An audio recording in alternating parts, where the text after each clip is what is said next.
Guys, welcome back to my channel, and in today's video I'm going to be doing like a spring clean slash getting rid of my natural hair products video.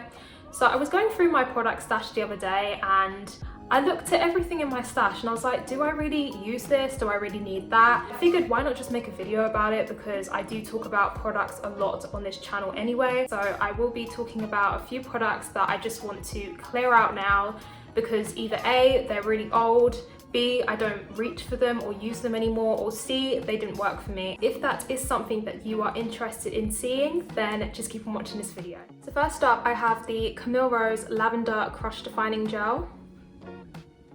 This gel is actually supposed to give you definition and extra hold, which I would have to kind of disagree on because I have used it at least 5 times throughout 2 years of me having this now, and I would say it's probably more of a medium hold.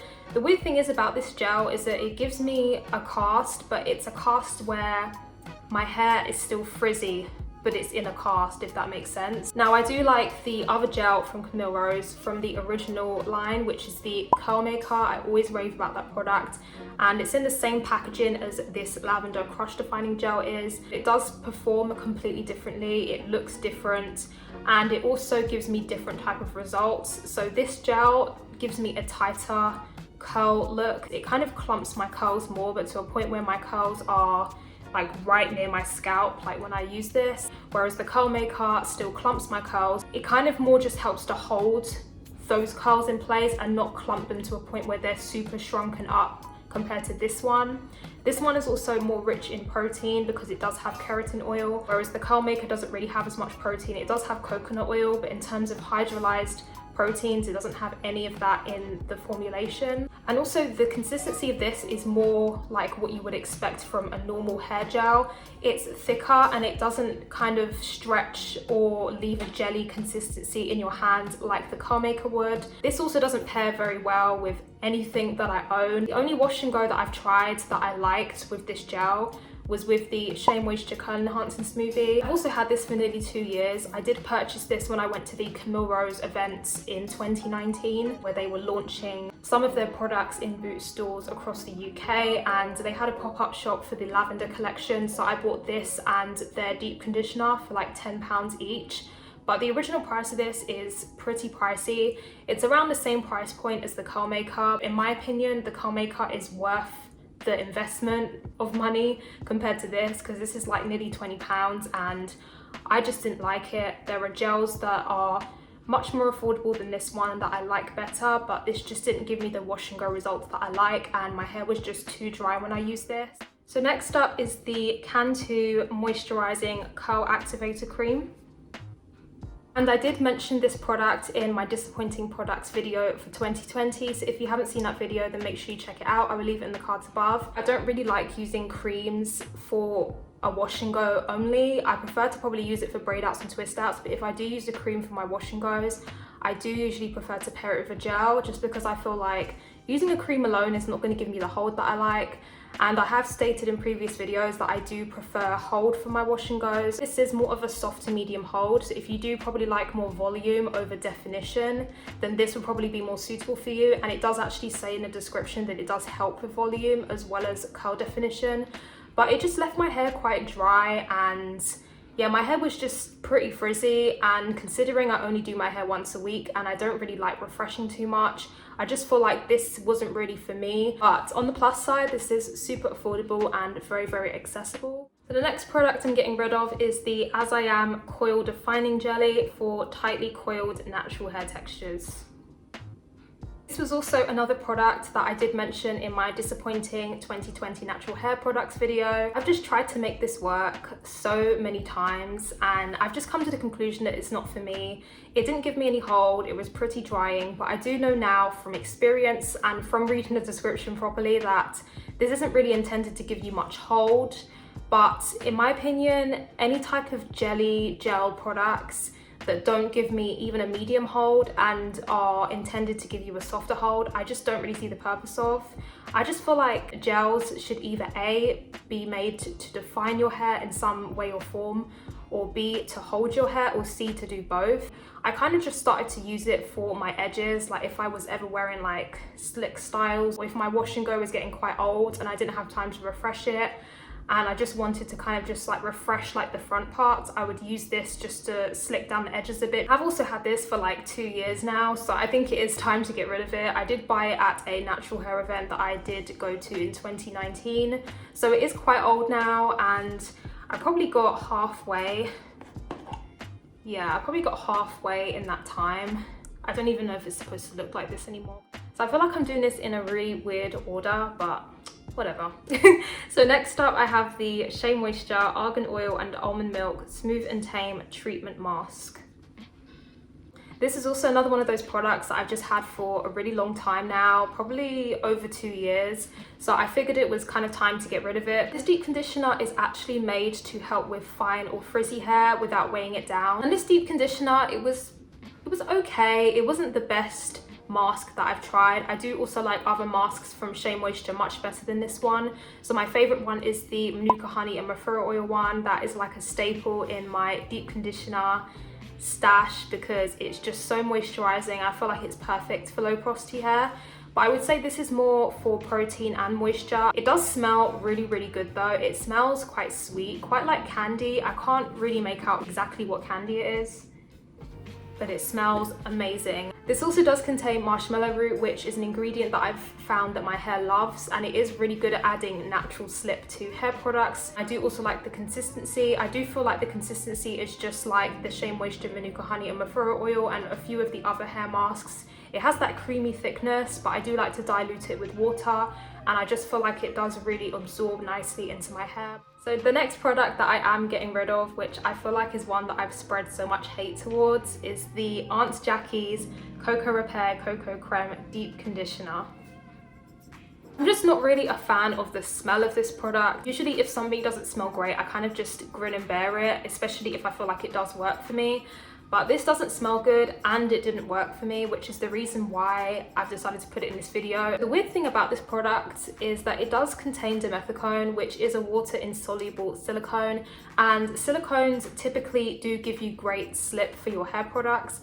This has absolutely no slip for me. It's so weird because I really like the jelly or the gel from this same line, and even though it still has a similar scent to this, I just find this one more overwhelming and overbearing. However, I do try to find something good to say about everything. So I would say the 2 good points about this deep conditioner is that it is super affordable. I think I paid £4.49 for this deep conditioner, especially one that is the size that it is, and that's the other advantage of this, that it is a lot of product that you get for the price that you pay. So you do get 15 ounces. I would say that maybe if you are looking for cheaper curly hair and natural hair products, that this might be a bit more suitable for you, but for me it didn't have anything beneficial.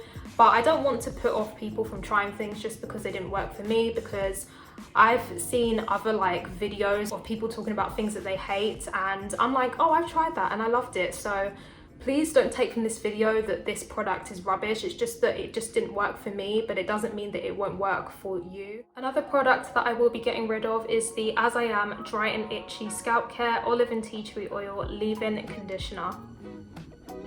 I do really like the smell. It smells just like the co-wash, and it has a really nice tea tree peppermint smell, exactly what it says on the packaging, and it just smells very therapeutic and soothing. I actually really like the smell of tea tree oil. I know that's kind of weird. I love the co-wash from this very same line, but this leave-in just didn't work for me, unfortunately. I just found that my hair felt really dry, dehydrated, and kind of stripped of moisture when I used this leave-in. It also doesn't have any slip, and this leave-in is completely different to the original As I Am leave-in conditioner. I'd say that the original one has more slip. It definitely is moisturizing, and the consistency is more on the runnier side than this one, which is still runny, but it has more of a creamy texture to it as well. But I would say that if you are looking for moisture, I would 100% recommend the As I Am leave-in conditioner. I literally hated it so much that when I first used it and applied it to my hair, I had to rinse it out because my hair felt so rough and horrible, and my hair just felt like it was snapping, like as I was trying to rake it through, and I was taking my time and my hair was perfectly detangled, but it's like when I just tried to work this through my hair, it's like it undone all of that detangling that I just done. Like I've never had a leave-in do that for my hair. But it does have really good ingredients. It doesn't actually have any silicones or any type of ingredients like that if you are following the curly girl method. However, one thing I did notice with the ingredient list is this does contain some ingredients that if I use too much of, it can kind of make my hair feel quite weird. So it does have ingredients like coconut oil, olive oil, and aloe leaf juice. Those three ingredients in particular are ones that if you maybe had a higher porosity, that would probably be a bit more suitable, because all three of them are more suited to high porosity hair, or they have higher amounts of protein. So maybe that's why this leave-in left my hair so dry when I used it, but I just didn't like it. I didn't like how it felt, and I just don't see myself reaching back for it. Next up is the As I Am Cleansing Pudding Sulfate-Free Moisturizing Cleanser. Shortly put, this dried my hair out. I don't really know what the purpose of this is supposed to be. It didn't lather, and it's weird because when I first used it, I actually liked it, but I feel like over time, I just kind of began to hate it, just because I feel like it just didn't make my hair feel nice, and I just never really knew if it was more of a co-wash or more of a shampoo. Consistency is just quite confusing to me because it does have a light creamy texture that's super runny, but when you work it in your hair, there's no lather and it doesn't even feel like you've got anything in your hair. But then when you rinse it out, whew, straw city. It was so drying, and I've just come to the conclusion that my hair doesn't like this, so I'm not going to waste time with something that I just don't really like, or that I don't like anymore, just from after using it the first time. So I figured it was just time to say goodbye to it. I'll also be getting rid of the Shea Moisture Raw Shea Butter Extra Moisture Detangler with sea kelp and argan oil. And the funny thing about this detangler slash leave-in is I absolutely loved this when I was transitioning. So when my hair was still recovering from heat damage and also from being texturized, and when I was growing out my natural hair, this leave-in slash detangler worked so well for me, on top of the Jamaican Black Castor Oil leave-in conditioner from Shea Moisture. But now, I don't know what's changed. I know that Shea Moisture do like to change up their formulas a lot, so maybe it's just the change in formula to why it doesn't work for me anymore, but it just leaves my hair feeling dry, sticky, and frizzy all at the same time, which sounds really weird. And I have found that this does actually pair with quite a few of my stylers, but my results, for some weird reason, always turn out really frizzy when I use this. And I think it is because of the fact that glycerin is the first ingredient, and glycerin can draw moisture out of your hair, especially if you use it at the wrong time of the year, aka like more in humid or hot climate. But I've tried this even in like winter time when the humidity is much lower in the UK. I do still find that this product does still have lots of slip, because it does have slippery elm and marshmallow root, which are both amazing ingredients if you do want natural slip for your hair products. So if you do like slip and you want to look for a leave-in or detangler with slip, this would be a great option. On the plus side though, I did get this on clearance for like £2. The only reason why it was £2 is because the lid, as you can probably see, is broken. It doesn't actually affect the product inside, just because it was still sealed with a lid. I am glad that I got to retry this for such a cheap price. And lastly, I'll be getting rid of the Shea Moisture Yucca and Plantain Anti-Breakage Strengthening Styling Milk for frizzy, split and breaking hair. I probably bought this around 3 years ago now, and I did purchase it around the time when my hair was going through a bit of breakage. So I did want to pick up a leave-in conditioner that kind of helped to restore my hair's health and to help a bit with breakage. So I decided to pick this up at the hair shop. It was okay, it wasn't really anything special. I feel like because it is higher in protein, again, even though my hair was breaking, it is still low porosity. So if I use too much protein in my hair routine, my hair kind of just ends up feeling quite dry. It's kind of how my hair started to feel over time from me using this. But I do like the consistency. It's creamy but slightly lighter, and it does also glide nicely through the hair. I do also like that this milk paired with a lot of my stylers. That is one thing that I like, because there's nothing worse than when you have a leave-in and literally like you mix it like in your hand with like your favorite gel and they don't mix, and then it's like when am I going to get the chance to use this if nothing pairs with it? And that's kind of what I experienced with quite a few of my leave-in conditioners, but this one did actually pair with quite a few of my stylers and my gels, so I do like it for that. But in terms of breakage wise, it kind of didn't really do anything. But it does smell really good. It does linger ever so slightly. I could still smell this when my hair was dry, but I did use quite a lot. I was quite generous, and I am quite generous in general with my leave-in conditioners in particular, because I like my hair to be completely coated in leave-in before I go in with my stylers, so that my hair is moisturized properly. I actually prefer the Curl and Style Milk from Shea Moisture, which literally is in the same packaging as this. I haven't used that product in like 3 years now, but when I did use it, I did really like it, and I would actually say that I prefer that Curl and Style Milk over this Yucca and Plantain anti-breakage milk. I feel like it's another one of those lines from Shea Moisture that you just don't really hear about anymore.